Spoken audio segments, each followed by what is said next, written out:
Well, hello and welcome to How Time Flies, the video version of our monthly newsletter from the High Plains Western Heritage Center right here in beautiful Spearfish, South Dakota. I'm Brian Leslie, along with the Executive Director at the High Plains, Carla Scovell. Hello, Carla. Good morning, Brian. Good to have you back for the month of November as we are closing in on the winter season here, not too far away. Do want to remind you that winter hours have begun as of November 1st. They will go on through April the 30th. So Tuesday through Saturday, the center will be open from 9 a.m. to 4 p.m. and the center will be closed on Sundays and Mondays. Now those winter hours are in effect even as we speak. But let's talk about October a little bit. Carla, boy, another pretty busy month it was, and it was a wonderful month, really. Yes, it really was. It was a beautiful weather for the most part until we got a little taste of old man winter. But yes, we finished up with some Colette tours, some cowboy supper shows, and those folks really were thrilled as always. And then right after the storm, we are very thankful to the city of Spearfish and the Public Works Department and Donovan Construction who plowed us out so that we could have our event on October 16th with John Gail Crane and Nina McGuire. McIntyre. Yep. I always want to call her McGuire. Yeah. But she forgives me, so. It was an amazing day, really, of great art, wonderful music.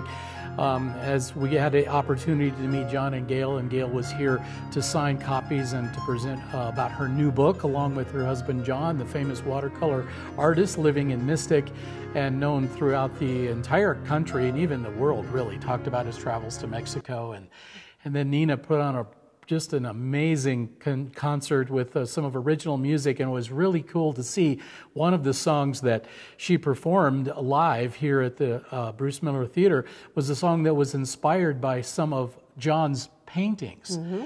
And it was the first time that John had ever heard the piece, and she was able to perform it for him in the audience, and it was a special moment. It really was. Yeah, and Nina's known all throughout the world for her talents and abilities, and I hope we have her back again. I hope so too. A lot of people requesting that, and I think we'll kind of try to put a plan together for that too.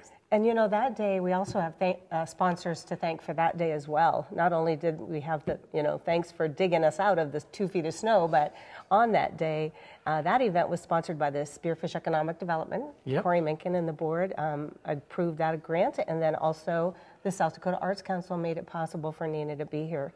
And also, we have to mention, I guess you could say, that John donated a painting, a print to us, a beautiful print that he had done of an area at Sylvan Lake. So that hangs in our theater across from that painting that we have, or the photograph that we have of Sylvan Lake before the hotel burned. Seems like an appropriate place. So thank you to John Crane, thank you to Gail, and thanks Nina for a wonderful day on October the 16th. Yes. A couple of dates coming up in November. Of course, Veterans Day is just around the corner, and our annual Salute to Veterans is going to take place on November 7th and starts at about 2:30. Yes, that's when we'll have the opening ceremonies. Of course, Mike Kane, again, being MC, the American Legion Riders and the Honor Guard, again, will do the opening ceremony.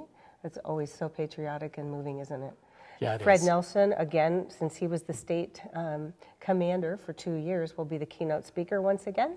And then we look forward to the Potter and Ladies and company. So it's going to be a fun day. And I hope, we really do this as something for the veterans to enjoy, as well as just put aside their cares, the cares of the world. And also then, of course, the proceeds go to the Spearfish Veterans Monument. And this is our 5th year doing this.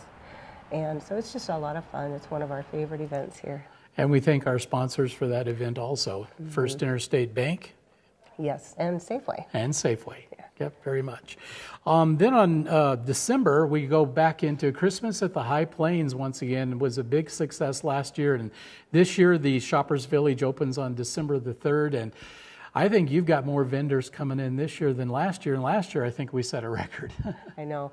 We've pretty much shut off the faucet at 17. Oh, it's first just phase difficult. Concerns, yeah. Yes, and it's a lot to manage through our bookstore, but it's worth every year. We love it. The vendors love it. It's just win-win. Mostly the customers love it. Yep. And it's a great way to get people in and just enjoy the holiday season. We have some, and as you mentioned, some great events, starting with Yep, on December 5th, we're going to have the Potters and Friends with Chet Murray and several I mean, it's kind of an all-star lineup, really, with some wonderful Christmas and holiday music on December 5th at 2 o'clock. Mm-hmm. So we're going to, in fact, we're going to have a series of concerts throughout the month of December, rather, during the holiday season. Yes.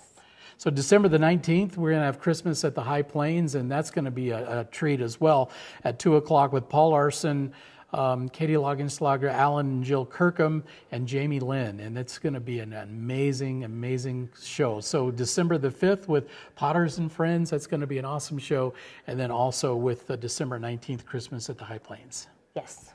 Okay. It'll be a great season. What about December 11th?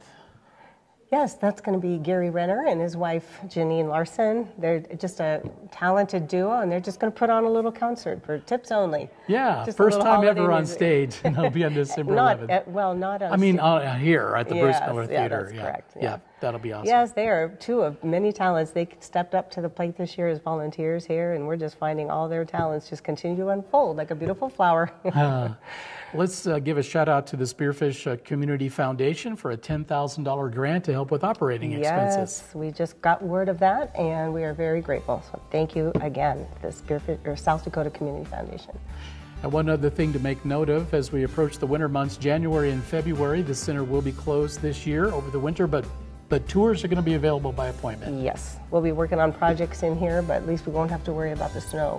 Yeah, and that'll be similar to the way it was last year. So call in advance if you like a tour. Anything else?